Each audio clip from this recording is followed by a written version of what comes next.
3개월이 되던 날이라고 하는 표현이 나옵니다. 3개월이 되던 날, 즉 출애굽 이후 세 번째 달이 되는 첫날에, 그러니까 3월 1일에 시내산에 도착했다, 이런 뜻인 겁니다. 그때 이제 시내산에 도착해서 시내산 앞에 장막을 쳤습니다. 여기에서 이스라엘 백성들이 성막을 완성하고 가나안을 향해서 출발할 때까지 약 한 1년 동안을 머물러 있습니다. 굉장히 오랫동안 장기 야영을 하는 건데, 정확하게 말하면은 11개월 20일 동안 이곳에 머물러 있습니다. 이스라엘 백성들이 이제 시내 산 앞에 장막을 딱 치고 모세는 하나님의 산 시내 산으로 올라갑니다. 그때 하나님이 모세에게 이제 말씀합니다. 3절을 보면 너는 이같이 야곱의 집에 말하고 이스라엘 자손들에게 말하라, 이렇게 말씀이 시작이 됩니다. 야곱의 집, 이스라엘 자손, 이 두 개의 어떤 그룹들을 묶어서 한 문장 안에 넣어놨습니다. 야곱의 집, 이스라엘 자손. 야곱과 이스라엘은 사실 같은 인물이죠. 그런데 야곱이 야곱으로 있을 때에는 빈손으로 자기 형 에서를 피해서 이방 땅 도망가던 신세였습니다. 또 외삼촌 라반의 집에서 재물과 가족을 이뤄가지고 고향으로 돌아올 때에는 두려움이 있었습니다. 자기 형 에서가 자기를 죽이고 가족들을 죽이고 자기의 재물을 다 약탈할까에 대한 두려움이었습니다. 그러나 그 야복강가에서 천사와 씨름하고 난 다음에는 평화를 얻게 됩니다. 이스라엘이라고 하는 이름을 얻은 다음에 하나님이 주시는 참된 평화가 그 안에 들어오게 됩니다. 에서와 화해를 이루게 되고 고향으로 돌아와서 살아가는 존재가 됩니다. 하나님이 지금 이스라엘 백성들에게 그 이야기를 하시려는 의도입니다. 그들이 애굽에 있을 때는 야곱의 집이었습니다. 야곱이 외삼촌 라반의 집에서 노예처럼 살았듯이 이 사람들이, 이스라엘 백성들, 애굽 땅에서 노예로 살았습니다. 지금도 재물을 가지고 애굽에서 나오기는 했지만 이스라엘 백성들에게 진정한 평화 혹은 가나안 약속의 땅이 주어지지 않았습니다.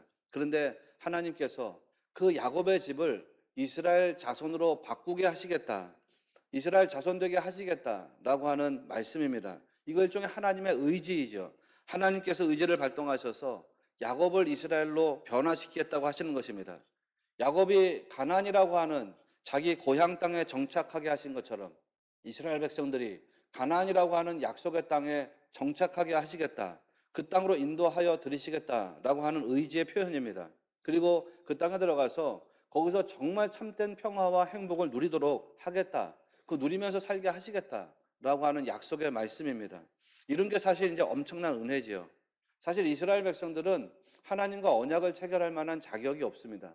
또 어떤 공로나 능력이 없습니다. 그저 미약하고 연약한 범죄한 인간에 불과할 뿐입니다. 그런데 하나님께서 그렇게 연약하고 범죄한 인간, 그 이스라엘 백성들을 구원하시고 그들을 약속의 땅으로 인도하여 들이시겠다, 이렇게 이제 말씀을 선언하고 있는 겁니다. 하나님이 모세에게 하신 말씀을 여러분 잘 살펴보십시오. 4절입니다. 4절을 보면 내가 애굽 사람에게 어떻게 행하였음과 내가 어떻게 독수리 날개로 너희를 업어 내게로 인도하였음을 너희가 보았느니라, 이 말씀이 이렇게 나가죠. 이스라엘 백성들이 어떻게 했다라고 하는 이야기 전혀 없습니다. 다 하나님이 하셨다는 거죠. 이스라엘 백성들이 애굽 사람들에게 어떻게 역사했다, 애굽 사람들에게 도망치기 위해서 어떻게 했다, 애굽 사람들을 어떻게 해가지고서 그들이 재물을 모았다, 이런 일이 하나도 없습니다. 이스라엘 사람이 한 것이 아니라 다 하나님이 하셨답니다. 하나님이 애굽에게 역사하셔서, 하나님이 애굽 사람에게 역사하셔서 이스라엘 사람들을 구원하셨다는 것입니다. 여기까지 인도하신 것도 하나님이 인도하셨다라는 식으로 말합니다. 사실 실제로 보면 이스라엘 사람들이 광야를 걸어가지고 여기 시내산까지 온 거 아닙니까? 그런데 너희가 광야를 걸어서 이 시내산까지 잘 왔다라고 하나님 말씀하시지 않습니다. 너희가 왔다고 말하는 것이 아니라 내가 독수리 날개 업어가지고 너희를 여기까지 인도해 왔다, 이렇게 말씀하고 있습니다. 사람들이 이제 간혹 그런 얘기를 하죠. 어떤 사람들을 보면서 내가 얘 아기 때부터 업어서 키웠어, 그런 얘기를 합니다. 보통 사람들이 이야기할 때 내가 이 사람을 업어서 키웠어 그런 이야기를 합니다. 뭐 실제로 업어서 키운 건 아니죠. 자기가 업어서 키운 건 아닌데 그만큼 어떻게 했다는 거예요? 그만큼 그 사람에 대해서 돌봄과 관심을 가지고 인도해 주었다, 뭐 그런 뜻 아닙니까? 하나님께서 이스라엘을 인도하신 게 그런 거란 거예요. 내가 너희들 업어서 온 거야, 업어서 온 거야. 뭐 실제로 업어온 건 아니지만 하나님이 그만큼 돌봄과 관심을 가지고 이스라엘을 인도하셨다라는 뜻입니다. 양식이 없을 때는 양식을 주셔서 이스라엘을 인도하시고, 물이 떨어지면 물을 주셔서 이스라엘 인도하시고, 낮에는 구름으로 밤에는 불로 그들을 덮으셔서 보호하시면서 그들을 인도하셨다는 거 아닙니까? 이스라엘 백성들이 때로는 우리 홀로 생존해야 되겠구나. 자기들끼리 생존하는 것처럼 보이는 그런 상황 속에서도 하나님은 언제나 그들에게 관심하시고 하나님 언제나 그들을 돌보시면서 그들을 인도하셨다는 겁니다. 그렇게 그들이 광야에서 시내산까지 도착할 때까지 끊임없이 하나님의 돌보심과 인도하심이 있었다는 거죠. 어떤 문제가 발생했던 때가 있습니다. 힘겨운 일이 있을 때가 있었습니다. 그럴 때에도 하나님이 임마누엘로 함께하면서 그들을 인도해 오셨다라는 이야기를 하는 겁니다. 그리고 하나님께서 그 말의 끝에 그것을 너희들이 다 보았다 이렇게 말씀하고 있습니다. 이스라엘 백성들이 다 봤다는 거예요. 그러니까 너희가 애굽의 사람들에게 내가 어떻게 역사하는지도 봤지, 어떻게 너희들을 구원하는지도 봤지, 너희를 어떻게 여기까지 인도하는지도 봤지. 그러니까 뭘 기억하라는 거예요? 은혜를 기억하라는 겁니다. 은혜를 기억한다면 그 다음에 마땅히 뭐 하라는 거예요? 너희가 은혜를 기억한다면 마땅히 내가 하는 말을 잘 듣고 지켜라, 그런 이야기를 하는 겁니다. 왜 하나님이 하시는 말씀을 잘 듣고 지키라고 하는 것일까요? 하나님께서 말씀하시는 그 말씀에 축복이 보장되어 있기 때문인 줄로 믿습니다. 하나님 그런 식으로 얘기하는 거예요. 너희 있잖아, 애굽에서 있을 때부터 내 말 듣고서 손해본 거 있냐? 이런 거예요. 내 말대로 해서 너희들 손해본 거 있어? 내 말대로 해서 너희들 애굽에서 구원받았지. 내 말대로 해서 너희들 여기까지 온 것이지. 내 말대로 하니까 너희들에게 손해더냐 축복이더냐? 너희들에게 축복이지.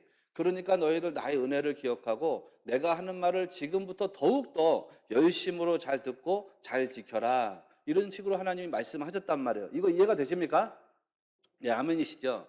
그러니까 이제 5절 말씀에서 이렇게 나가요. 세계가 다 내게 속하였나니 너희가 내 말을 잘 듣고 내 언약을 지키면, 이렇게 나간단 말이에요. 이게 전제되어 있는 말씀입니다. 여기를 잘 보셔야 됩니다. 하나님께서 말 잘 들으라는 거죠. 성도들에게 기준이 뭐냐? 여기 출애굽기 19장 5절 말씀 보니까 성도들에게 인생 살아가면서 분명한 기준을 제시하고 있습니다. 그 기준이 뭡니까, 여러분? 그 기준이 말씀이죠, 말씀. 헨리 블랙가빈 목사님이 하나님을 경험하는 삶이라고 하는 책에서 하는 말이 있습니다. 그분은 이렇게 얘기해요. 하나님은 항상 우리의 주위에서 일하고 계신다는 거예요. 그렇잖아요. 하나님은 항상 우리의 주위에서 일하고 계시답니다. 하나님은 여러분의 주위에서 일하고 계시는데 지금도 하나님은 일하고 계신다는 겁니다. 그러면서 그 하나님, 우리 주변에서 일하시는 그 하나님이 하나님의 일에 참여하도록 당신들을 초청하신다는 거예요. 그런데 그때 하나님이 우리를 어떻게 초청하시느냐? 말씀으로 초청하신다는 거거든요. 성령님에 의해서 하나님은 성서, 성경, 기도, 교회와 환경을 통해서 우리에게 말씀하신다고 했습니다. 그 말씀을 통해 가지고서 우리를 초청하신대요. 여러분, 그렇게 하나님이 말씀으로 우리를 부르실 때 그 말씀에 자기를 조정하고 순종하는 사람이 하나님을 경험하게 된다는 거 아닙니까? 이게 말씀이 기준되는 삶에서 경험하는 축복인 것입니다. 세들백 교회 리거렌 목사님은 이거를 다음과 같은 기도로 바꿨습니다. 하나님 아버지, 저는 오늘도 당신이 당신의 세계에서 놀라운 일을 행하실 것을 압니다. 저에게 아버지께서 하시는 일의 한 부분에 동참할 수 있는 특권을 주십시오. 하나님 아버지의 일에 동참할 수 있는 일에 어떤 일을, 그런 특권을 달라는 거예요. 하나님이 뭘 하시는지를 나로 하여금 보게 하시고 하나님의 하시는 일에 내가 참여할 수 있는 특권을 달라. 그러면서 그분은 이렇게 기도하라고 가르칩니다. 사람들에게 기도하라고 하는데요. 제가 하고 싶은 일, 제가 하고 있는 일을 축복해 주십시오라고 기도하기를 그치고 하나님이 축복하시는 일을 하게 해달라. 하나님이 축복하시는 일을 하게 해 주십시오 라고 기도하기를 시작하라. 이렇게 이야기합니다. 여러분, 잘 생각해 보십시오. 제가 한 이야기들을 한번 마음으로 묵상해 보시라고요. 사람들이 그렇게 기도하는 경우가 많습니다. 저도 물론 마찬가지입니다. 사람들은 자기가 하고 싶은 일을 하면서 하나님께 축복해 달라고 기도합니다. 사람들은 자기가 하고 싶은 일을 하려고 시도하면서 하나님께 축복해 달라고 기도합니다. 하나님, 내가 이 일을 하고 있는데 이 일을 축복해 주십시오. 하나님, 내가 이 일을 하려고 시도하는데 이 일을 축복해 주십시오. 물론 이렇게 기도하는 사람들이 기도하지 않는 사람들보다 훨씬 훌륭합니다. 그런데 그 기도를 바꾸면 더 훌륭해진다는 것입니다. 하나님, 내가 이 일을 하려고 하는데 이 일을 축복해 주십시오 라고 기도하기 전에 하나님, 하나님께서 축복하시는 일을 내가 하게 해주십시오 라고 기도하면 더 훌륭한 삶을 살아간다는 것입니다. 여러분 이거 믿으시기를 바랍니다. 하나님이 축복하시는 일을 지금 내가 한다 그러면 하나님께서 어떻게 내게 복을 주시지 않을 수가 있겠습니까? 하나님, 나는 이 일을 하려고 하는데 내 뜻대로 내 생각대로 이거 하려고 하니까 하나님 내가 축복하십시오. 하나님 복 주실 수도 있고 아닐 수도 있습니다. 그러나 하나님이 이미 축복하신 일을 나로 하여금 하게 해 주십시오라고 할 때 하나님은 내가 그 일이 어떤 일이든지 간에 감당하게 하시면서 나의 인생에 축복하시는 역사를 베풀어 주실 줄로 믿습니다. 그거거든요. 그럼 하나님이 축복하시는 일이 뭐겠어요? 예배하는 일 하나님이 축복하시겠지요. 기도하는 거 하나님이 축복하시겠지요. 교회와 성도들을 섬기는 거 축복하시겠지요. 복음을 전하고 전도하는 거, 영혼을 구원하는 거 하나님이 축복하시겠지요. 그렇게 하나님이 축복하시는 일을 한다는 사람들에게 하나님이 어떻게 영적인 권세를 부어주지 않을 수가 있겠습니까? 여러분, 이미 하나님께서 축복하신 일을 하는 사람들에게 하나님은 정말 풍요로운 상의 열매들, 믿음의 열매들 맛보게 하실 줄로 나는 믿습니다. 말씀이 기준되어야 하는 중요한 이유 가운데 하나가 바로 이것입니다. 하나님이 뭐를 말씀하시는지, 하나님이 어떤 일들을 하고 계시는지, 하나님께서 어떤 일을 축복하시는지를 말씀을 통해서 하나님 우리에게 알게 하시기 때문입니다. 그러니까 하나님께서 모세에게 말하는 거예요. 너희가 내 말을 잘 듣고 언약을 지키면, 이렇게 말씀하시는 거예요. 말씀을 잘 듣고 지켜라. 여러분, 말씀을 잘 듣고 지키는 성도들 되시기를 바랍니다. 그러면 하나님이 어떤 축복을 약속하고 계시는지를 알아야죠. 오늘 말씀에 보니까 세 가지 축복을 약속하고 있단 말이에요. 그게 출애굽기 19장 5절과 6절에 나오는 말씀입니다. 우선 출애굽기 19장 5절에 보니까 너희는 모든 민족 중에서 내 소유가 되겠고 라고 합니다. 이게 첫 번째 약속이죠. 두 번째, 세 번째 약속은 6절에 나옵니다. 6절에 보니까 너희가 내게 대하여 제사장 나라가 되며 거룩한 백성이 되리라. 이게 두 번째, 세 번째 약속이죠. 첫 번째 축복은 뭡니까? 하나님의 소유가 되게 하시겠다. 두 번째는 제사장 나라가 되게 하겠다. 세 번째는 거룩한 백성 되게 하겠다. 이거 아닙니까? 이게 엄청난 은혜입니다, 여러분. 첫 번째 약속이 하나님의 소유가 되게 하신다라고 했습니다. 히브리 말로 소유, 세굴라인데요. 세굴라는 사적으로 소유하고 있는 보석입니다. 아주 보물 같은 거. 내가 가지고 있는 것 중에 가장 귀한 어떤 사적 재산, 이걸 세굴라라고 합니다. 여러분이 가지고 있는 것 중에 제일 소중하게 여기시는 게 뭐예요? 예를 들면 어떤 분들은 나는 결혼할 때 내 아내와 나눈 반지, 내 남편과 나눈 반지가 제일 소중한 것입니다, 내 인생에. 혹은 여러분 또 다른 뭐가 있을 거 아니에요. 그거 여러분이 제일 소중하게 여기는 그게 세굴라예요. 그러니까 하나님께서 이스라엘 백성들과의 관계성 속에서 이스라엘 백성들 아주 특별한 그런 보물 같은 존재가 되게 하시겠다, 그 말씀을 하는 거거든요. 그런 존재가 된다는 게 얼마나 놀랍습니까?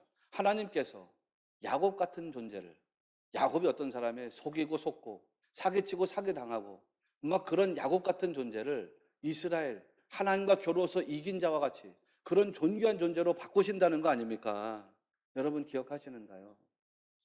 똑같은 물건이라도 누가 사용했느냐, 누가 소유했느냐에 따라 가지고 그 가치가 달라진다고 했습니다. 기억하시나요? 하나님의 소유가 됐다. 이게 얼마나 대단한 일입니까? 게다가 고대 사회에서 고백된 말이잖아요. 고대 사회에서 어떤 사람의 노예가 된다는 건 어떤 의미가 있다랬습니까? 내가 누군가의 종이 된다, 노예가 된다는 것은 나의 주인이 누구냐에 따라서 달라지는 권한이 있다고 했습니다. 일반 사람의 노예는 그냥 노예입니다. 그러나 이 사람이 천부장쯤 되는 사람의 노예다. 예를 들면 한 사단장쯤 되는 사람의 노예다 그러면 이 노예는 사단장 정도의 권한과 권세를 가진다고 했습니다. 그 밑에 연대장, 대대장들한테 가가지고 권세를 부리는 자가 되는 겁니다. 신부는 노예인데 이 사람이 왕의 노예다 그러면 왕의 노예일 경우에는 왕의 신하들에게, 군대 장관들에게 권세를 부리는 그런 노예가 되는 겁니다. 신부는 노예지만요. 그게 고대 사회의 노예의 특징 중 하나라 그러지 않았습니까, 여러분? 굉장히 특별한 부분입니다. 그러니까 우리가 하나님의 소유가 된다는 것은 그 자체로서도 굉장히 귀한 일이지만 하나님의 소유가 된다는 것은 다른 의미에서 우리가 하나님의 권한을 받는 존재가 되었다는 뜻이기도 합니다. 하나님의 권세를 받았다는 거, 하나님의 능력을 받았다는 거, 그 권세를 받아서 능력을 받아서 누리고 살 수 있는 존재가 되었다는 거, 이것이 하나님의 소유가 된 사람의 특권이라는 사실을 믿으시기를 바랍니다. 요한복음에서 분명히 얘기했잖아요. 영접하는 자 곧 그 이름을 믿는 자들에게는 하나님의 자녀가 되는 뭐예요? 권세를 주셨으니. 권세. 사랑하시는 여러분, 임마누엘의 하나님이 여러분 안에서 이미 능력으로 역사하시고 계시다는 것을 믿으시기를 바랍니다. 그러니까 말씀이 이루어지면, 내 안에서 말씀이 이루어지면 능력이 되어 가지고서 그 능력의 삶을 살아가게 되는 거예요. 하나님의 능력이 발동된다고요. 하나님의 역사하심이 나타나게 되어 있다고요. 인생의 고민이 뭡니까 도대체? 여러분, 풀려지지 않는 문제가 뭡니까? 안 풀리는 일은 뭐고요? 잘 안 되는 일은 또 뭡니까? 말씀이 이루어지면 하나님의 능력과 권세가 여러분에게 나타나게 된다는 것을 꼭 믿으시기를 바랍니다. 그러면 고민과 문제가 해결됩니다. 풀리지 않던 일들이 풀려져 나갑니다. 뭐 진짜 지독히도 안 되던 일들도 하나님의 능력으로 되게 하실 줄로 믿습니다. 아멘이시죠? 아멘이시죠? 두 번째 약속이 제사장 나라가 되게 하신다는 거 아닙니까? 맘레케트 코하님이에요. 이 말은 제사장들의 나라 이런 뜻이에요. 왜냐하면 코하님은 제사장들이라는 뜻이라고 했으니까. 여러분, 제사장 하는 일이 뭐예요? 제사장 하는 일은 제사 드리는 일이라고 했잖아요. 그러니까 제사장 나라가 되게 하겠다. 이 제사장들의 나라가 되게 하겠다는 거는 어떤 나라 되게 하신다는 거예요? 제사 드리는 나라 되게 하시겠다 이런 뜻 아닙니까? 요즘 말로 얘기하면 예배 드리는 나라 되게 하겠다 이런 뜻입니다. 예배 드린다. 우리가 하나님 앞에 예배를 드리는데 예배 드리는 나라가 되게 하겠다는 것은 무슨 뜻이에요? 그 예배를 하나님께서 받으신다는 겁니까? 안 받으신다는 겁니까? 받으신다는 거죠. 우리가 드리는 예배를 하나님이 받으신다. 이게 얼마나 큰 일인지 여러분 아시는가요? 여러분 예배할 때 그렇습니다. 세상에서 더럽힌 나, 세상에서 더럽혀진 나를 하나님께 드릴 때 하나님이 성령으로 나를 충만하게 하시고 깨끗하게 하셔서 나를 성결하게 하셔 내가 세상에 나가서 살아갈 수 있는 그리스도인 되게 하시는 줄로 믿으십시오. 내가 성도로서 살아갈 수 있도록 하나님이 힘이 되어주시고 능력이 되어주신다는 거 믿으십시오. 그렇게 해서 우리 성도들로 하여금 세상에 있는 사람들을 하나님께로 인도하는 그런 한 사람 한 사람 지체들로 세워나가신다는 것을 믿는 성도 되시기를 축원합니다. 이게 제사장의 정체성이에요. 제사장의 정체성. 제사장에 해당하는 히브리 단어 코헨이라고 하는 말이 쿤에서 나왔다. 쿤. 세운다는 뜻이고 정착시킨다는 뜻 아닙니까? 그러니까 제사장은 히브리 말로는 봉사하는 자, 섬기는 자, 돕는 자 이런 뜻이라고 했지요. 라틴어로는 뭐라 그랬어요? 폰티펙스라고 그랬죠. 폰티펙스라고 하는 라틴어의 뜻이 뭐라고 해요? 다리를 놓는 사람이란 뜻이라고 했죠. 다리를 놓는 사람. 제사장은 이쪽과 저쪽 사이에다가 다리를 놓는 사람입니다. 하나님과 세상이 끊어졌거든요. 세상 사람들이 하나님께 가고 싶어도 가지를 못합니다. 그 단절된 끊어진 사이를 연결시켜주는 사람들이 저와 여러분인 줄을 믿으시기 바랍니다. 말씀이 이루어지면 하나님께서 우리를 그렇게 삼으시는 거예요. 하나님이 함께 하시면서 우리로 하여금 하나님께 예배드리는 자로 삼아주시고 예배드리는 걸 받아가지고 성결하게 하셔서 우리에게 돌려주셔서 능력 있는 삶을 살게 하시고 세상을 구원하는 구원자로서 우리를 삼아주신다는 것을 꼭 믿으시기를 바랍니다. 세 번째 약속이 거룩한 백성 되게 하신다는 거죠. 이것도 놀라운 은혜입니다. 거룩한 백성 되게 하신다는 게 왜 놀라운 은혜냐? 이 거룩이라고 하는 게 사실 하나님과 연합할 수 있는 상태가 되는 것을 말하기 때문입니다. 하나님은 거룩하신 분이기 때문에 거룩하지 못한 것 속으로 들어가면 그 거룩하지 못한 것을 태워버리십니다. 그래서 성경은 하나님을 소멸하는 불이라고 말해요. 하나님은 거룩하신 분이기 때문에 거룩하지 못한 인간이 하나님을 보면 죽습니다. 심판받아서. 이게 구약의 신앙이었지요. 성경에서 하나님을 소멸하는 불로 묘사하는 이유도 그것입니다. 그런데 왜 하나님, 나는 거룩하지 못한데 거룩하신 하나님 내 안에 들어왔는데도 나는 소멸되지 않았습니까? 하나님 내 안에 계신데 나는 죽지 않았습니까? 우리는 거룩하지 못한데 거룩하신 예수님이 우리 안에 계셔서 우리를 그 보혈로 다 덮으셔 우리를 하나님께 올려드리는 거룩한 이 제물 되게 하셨기 때문이로 믿으시기를 바랍니다. 나는 부족해, 나는 연약해. 그러나 내 안에 계신 주님이 그리스도 십자가의 보혈로 하나님의 그 거룩성에 침노되지 않는 존재되게 한 거예요. 이게 십자가 구원의 은혜이거든요. 여러분, 하나님께서 거룩한 백성 되게 하신다. 거룩한 백성이 되면 어떻게 되느냐? 거룩하신 하나님이 내 안에 들어와도 소멸되지 않는다는 겁니다. 거룩하신 하나님이 내 안에 들어와도 심판받지 않고 죽지 않는다는 겁니다. 오히려 거룩하신 하나님이 내 안에 들어와서 영원토록 그 거룩하신 하나님과 연합돼가지고 기쁨을 누리게 된다는 겁니다. 피조물의 진짜 행복이 어디서 오는지 여러분 분명히 아십시오. 피조물의 진짜 행복이 어디서 옵니까? 재물에서 오는 거 아니죠. 다 겪어보셨잖아요. 재물을 여러분 한때는 좀 누릴 만큼 누려보셨죠. 재물 가지고서 살아보니 그게 진짜 행복이던가 아니었잖아요. 그렇지 않습니까? 권세 여러분 가지고 계셨던 적 있죠. 권력과 권세 그거 가지고 있으면 행복이던가요? 그렇지 않죠. 네. 하나님이 의도하신 대로 목적하신 대로 존재하는 상태면 하나님이 기뻐하시겠어요? 안 기뻐하시겠어요? 기뻐하시겠죠. 하나님 마음에 들겠어요? 안 들겠어요? 들겠죠. 예를 들면 여러분이 어떤 레포트를 썼습니다. 혹은 어떤 일을 했습니다. 어떤 결과물을 냈습니다. 그런데 그게 내가 의도한 대로 됐습니다. 내가 의도한 대로 글이 써졌습니다. 내가 의도한 대로 만들어졌습니다. 내가 목적한 대로 결과가 나왔습니다. 그럴 때 사람들이 그렇게 말합니다. 아, 이거 내 마음에 딱 들어. 아, 이거 내 마음에 안 들어 이렇게 말해요. 내 마음에 딱 들어 이렇게 말해요. 아, 어떻게 말해요? 내 마음에 딱 들어 이렇게 말합니다. 거룩은 어떤 상태입니까? 하나님의 마음에 딱 든다는 거죠. 하나님이 의도하신 상태로 존재하는 것이니까 하나님의 마음에 딱 든다는 것입니다. 그러면요, 하나님의 마음에 딱 들 때에 하나님 성도들을 어떻게 이끌어 나가실까? 열왕기상 3장 말씀에 보니까 기가 막힌 말씀 나오죠. 다 아시지만 솔로몬이 하나님께 1,000번제를 드리고 난 다음에 기도를 했더니 그 기도가 하나님의 마음에 들었어요? 안 들었어요? 딱 들었어요. 하나님의 마음에 기도가 딱 들으니까 하나님이 그에게 응답을 주시더래요. 솔로몬이 구한 것도 응답하시고 솔로몬이 구하지 않은 것도 응답하시더래요. 나는 이런 믿음의 삶이 여러분 안에서 나타나게 되기를 바랍니다. 다윗 같은 경우는 일생을 하나님의 마음에 합한 자로 살았어요. 하나님의 마음에 딱 들어맞는 존재로 사니까 하나님이 어떻게 그 인생을 다스리던가요? 사도행전 13장 22절 내가 이새의 아들 다윗을 만나니 내 마음에 맞는 사람이라 내 뜻을 다 이루리라 하시더니 이렇게 나가요. 사무엘서와 역대기서에 보면 다윗이 어디로 가든지 하나님께서 이기게 하셨다라고 하는 말씀이 나옵니다. 여러분, 거룩의 진정한 축복이 뭔지를 아셔야 됩니다. 거룩의 진정한 축복이 뭡니까? 하나님의 뜻을 다 이루신다는 거예요. 하나님이 어디로 가든지 다 이기게 하신다는 거예요.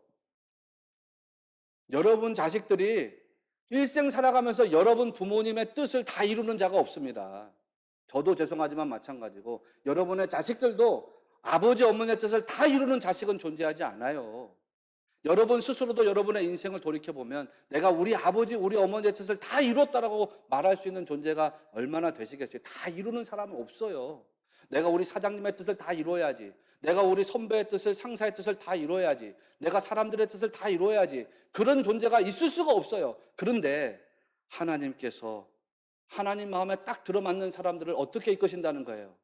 하나님의 뜻을 다 이루는 자 되게 하신다는 거예요. 이게 얼마나 놀라운 은혜입니까? 하나님의 뜻을 다 이루는 거. 하나님의 뜻은 뭔데? 어디로 가든지 이기게 하시는 거. 말씀이 여러분 안에서 이루어지면 이게 다 되게 하신다는 것이 하나님의 약속입니다. 하나님의 소유된 백성, 제사장 나라, 거룩한 백성 되게 하신다는 거 아닙니까? 그러니까 결국 핵심은 말씀이에요, 말씀. 여러분 안에서 말씀이 이루어지게 하십시오. 하나님 나라의 말씀이 이루어지는 성도 되게 하십시오. 그런데요, 말씀이 이루어지는 방법도 하나밖에 없어요. 그건 뭐냐면 순종밖에는 없어요. 여러분이 하나님 말씀을 읽었을 때, 여러분이 하나님 말씀을 묵상할 때, 여러분이 강단에서 흘러나가는 하나님 말씀을 들을 때 이 말씀에 순종하는 자들이 꼭 되십시오. 그러면 말씀이 이루어져요. 하나님 말씀이 내 안에서 이루어지면 여러분의 삶이 역사가 되는 거예요. 말씀이 이루어지면 역사가 된다고요. 나는 우리 신에게 모든 성도들이 다 그렇게 믿음의 삶이 되시기를 주님의 이름으로 소원하고 주님의 이름으로 축원합니다.